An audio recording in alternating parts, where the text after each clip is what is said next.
Everyone, मैं दीपक सिंह रघुवंशी आपका अपने YouTube चैनल पर स्वागत करता हूं।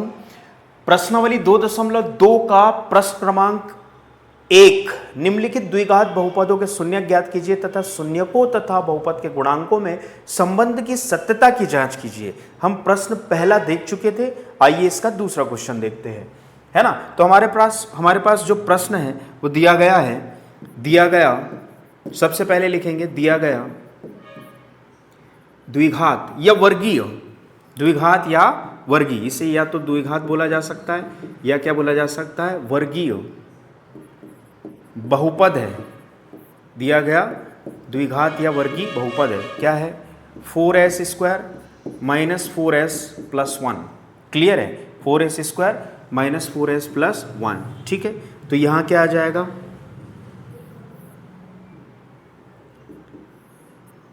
4 इंटू 1। अंतिम पदों का गुणा करके देखा तो 4 एकम 4, मध्यपद को भी ऐसा ही तोड़ना है कि अंतिम पदों के गुणनफल के बराबर मध्यपद का गुणनफल आ जाए।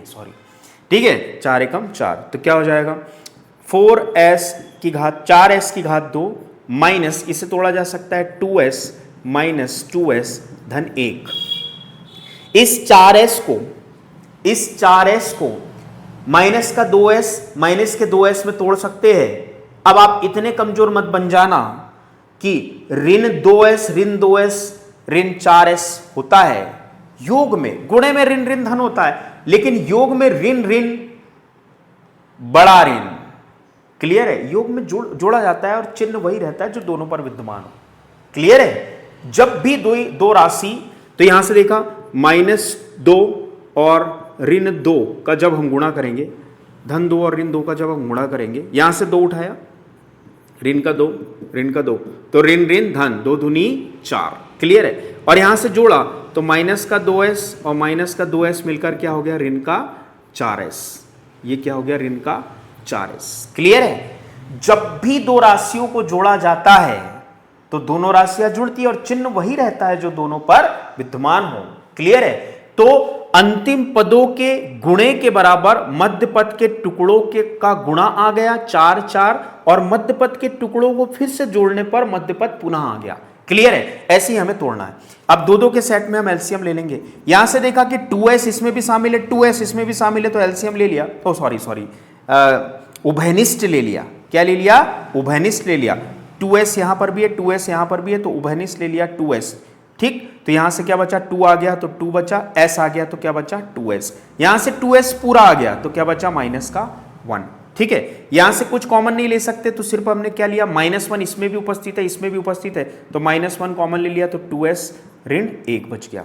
ठीक है, एक बार 2s ऋण 1 बराबरी से 0 और एक बार 2s ऋण 1 बराबरी से 0, तो यहां से आ गया हमारे पास 2s बराबरी से धन का 1, तो s बराबरी से 1/2, और ये क्या है, अल्फा है। क्या है हमारे पास, अल्फा।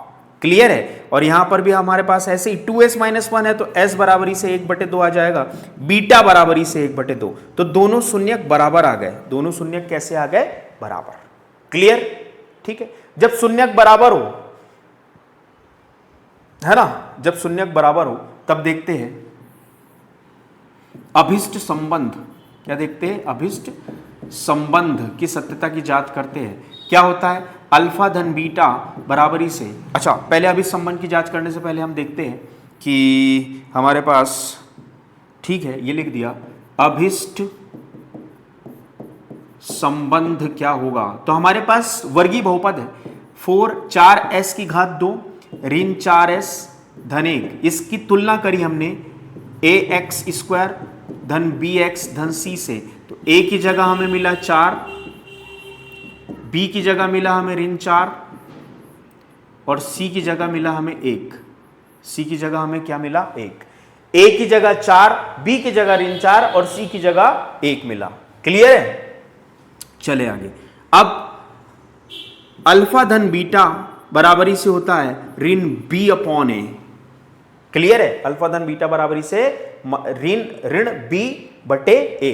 अल्फा की वैल्यू रखी हमने कितनी, 1/2 धन 1/2, ऋण का चिन्ह ज्यों का त्यों, बीटा की b की प्लेस पर हमने वैल्यू रखी माइनस का ऋण 4 और अपॉन में a की प्लेस पर क्या है 4।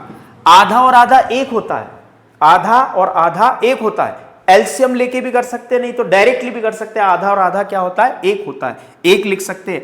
एलसीएम की प्रोसेस से करेंगे तो इसमें हर समान है, और जब भी हर समान रहते तो वही का वही एलसीएम आ जाता है, और ऊपर ज्यों का त्यों होता है। ऋण ऋण धन 4/4, तो यहां भी क्या हो जाएगा 2/2 बराबरी से 4/4 कट के क्या आ जाएगा 1 1। तो क्या आ जाएगा यहां पर हमारे पास वैल्यू आ गई 1 बराबरी से 1, जो कि सत्य है ना, जो कि सत्य है। दायां पक्ष बराबरी से बायां पक्ष। तो यहां अल्फा धन बीटा बराबरी से माइनस b/a की सत्यता की जांच होती है। तो वही लिखा है कि शून्यकों तथा कीजिए और शून्यकों तथा गुणांकों के मध्य संबंध की सत्यता की जांच कीजिए। तो ये शून्यक है और ये बहुपद के गुणांक है, गुणांक है, बहुपद के गुणांक है।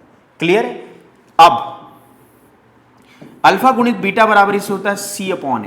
ठीक है, अल्फा की जगह रखा हमने 1/2, गुणित बीटा की जगह रखा हमने 1/2, c हमारे पास 1 है और a हमारे पास 4 है। तो जब भी दो परिमेय संख्याओं के मध्य गुणे का चिन्ह होता है, ऊपर का ऊपर और नीचे का नीचे गुणा होता है। तो 1 एकम 1 और 2 दूनी 4 और 1/4। क्लियर है, 1 क्या आ जाएगा 4। तो यहां भी सत्यता की जांच होती है, दायां पक्ष बराबरी से बायां पक्ष। तो ये भी क्या पाया गया, सत्य है। क्या पाया गया, सत्य है। क्लियर है। तो हमने देखा कि 4s² माइनस 4s + 1 को मध्यपद को दो भागों में तोड़ा, ऋण के 2s ऋण के 2s में जोड़ने पर ऋण का 4s वापस आ जाएगा, और यहां से हमारे पास क्या 4 एकम 4 और इन टुकड़ों का गुणा भी ऋण 2 गुणित ऋण 2, तो 4 एकम 4। ठीक है, जोड़ने पर मध्यपद पुनः वापस है, और अंतिम पदों का गुणा मध्यपदों के टुकड़ों के गुणों के बराबर है। यहां से 2s कॉमन लिखा, कॉमन निकाला तो अंदर बचा 2s ऋण 1, यहां से ऋण 1 कॉमन निकाला, उभयनिष्ठ लिया तो 2s ऋण 1 बचा। एक बार 2s ऋण 1 बराबरी 0, तो 2s बराबरी से ऋण का 1 उधर जाके धन का 1 हो जाएगा, s बराबरी से 1/2। ठीक है, तो ये अल्फा आ गया 1/2। यहां भी 2s - 1 = 0 था, तो बीटा बराबरी से 1/2। शून्यकों का संबंध हमने शून्यकों तथा उसके शून्यकों तथा गुणांकों में संबंध देखा। अल्फा धन बीटा ऋण b/a होता है, तो अल्फा 1/2 1/2। यहाँ ऋण का चिन्ह सूत्र का ज्यों का त्यों, b की प्लेस पर ऋण 4 रखा हमने, 1/2 1/2, आधा और आधा मिलकर 1 होता है। हमने एलसीएम की प्रोसेस से भी कर लिया, तो यहाँ हो जाएगा 4/4 2/2, तो 1 बराबरी से 1 सत्य है। अल्फा गुणित बीटा बराबरी से c/a होता है। अल्फा की प्लेस पे 1/2 1/2 = 1/4, तो ऊपर का ऊपर नीचे का नीचे गुणा किया तो 1 एकम 1 और 2 दूनी 4, 1/4 बराबरी से 1/4। दोनों संबंध सत्य साबित हुए।